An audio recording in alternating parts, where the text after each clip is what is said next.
any ideas of Europe, of the European Parliament? Before I start giving you a speech or something, maybe you can come up with a few questions, whatever you like, whatever you prefer. We visited the European Commission yesterday, so we So had an overall. So you know about the institutions and how the institutions works and so on. But not much about the Parliament. Okay. Yeah, you want, well, I can give you a few information and then you can just come back with some questions. So the Parliament is one of the three institutions which we think is the most important one, because it's directly, the members are directly elected from the people living in Europe. It's real Parliament. And it has also, during the last contract, the last one was the contract of Lisbon, gained a lot of power. So the Parliament is more or less on the same level as the European Council, and when it comes to legislation, they really have to find an agreement. Without the Parliament, no real legislation is possible, apart from a few areas where the Council is still independently responsible. The Parliament has 754 members, elected directly, as I said, in each member state. We've got 27 member states. Since 2000, and when was the last enlargement? Was 2006. Yeah, and Croatia is one of the candidate stages, but it's not yet really confirmed when they will become a member state. It's quite a long procedure to become a member, because you have to fulfill, maybe that was the Commission already explaining to you yesterday, there are, I guess, 20 chapters that you have to go through, and it starts with economics, it starts with human rights and working consumer protection legislation. So it's quite a lot to fulfill before states can become member of the European Parliament. So here in the Parliament, our main work is to do legislation.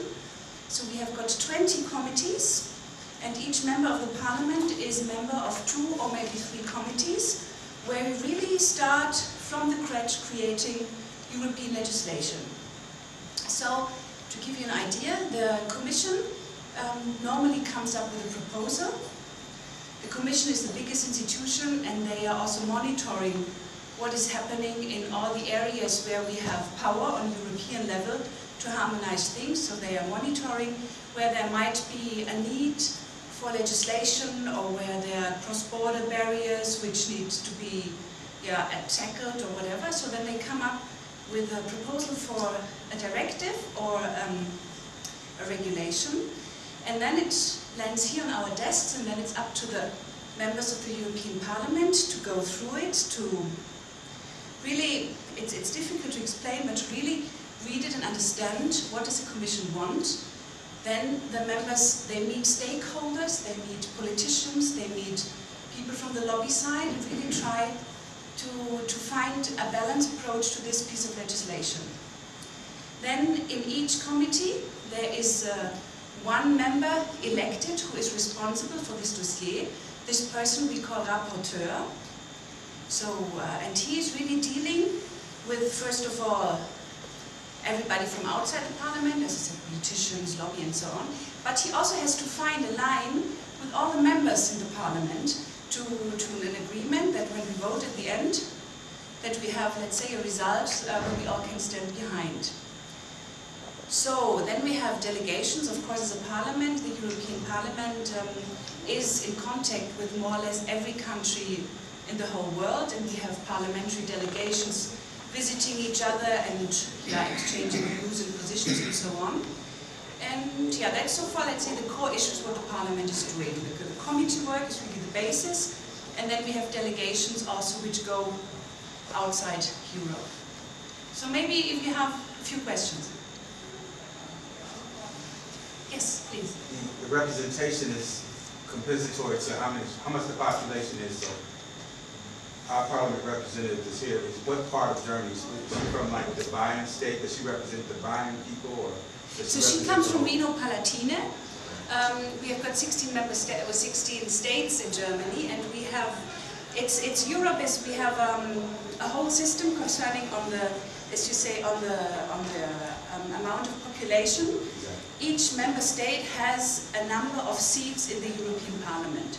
So Germany, who is the biggest, and not the biggest from the landscape, but the country with the highest population, has got 99 members here in the European Parliament. These 99 members correspond to all different political groups, parties that we have in Germany.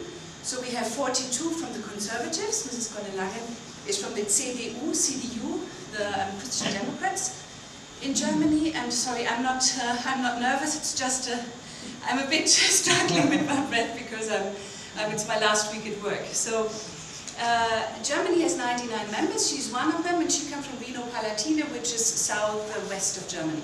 So she represents that constituency right there, just the... Exactly. Okay. Exactly. We have from her political group, we have 3 members in Rhino-Palatinate, and so they divide the state in 3 areas, and she has quite a big constituency. But a very beautiful one. A very A lot of wine. Very nice wine area, yes. I'm just wondering,